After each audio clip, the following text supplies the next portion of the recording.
কচু সেদ্ধ করে ঠান্ডা করে নিয়ে খোসা ছাড়িয়ে রাখলাম।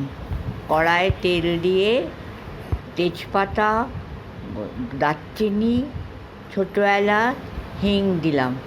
দই নিয়ে তার ভালো করে ফেটিয়ে নিলাম।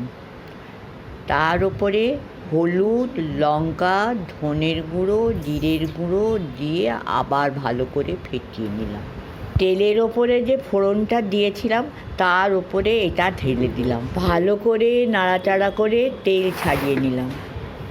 কচুগুলো 2 টুকরো করে দিয়ে দিলাম। মশলার সঙ্গে কচুটাকে ভালো করে মিশিয়ে নাড়াচাড়া করে নিলাম।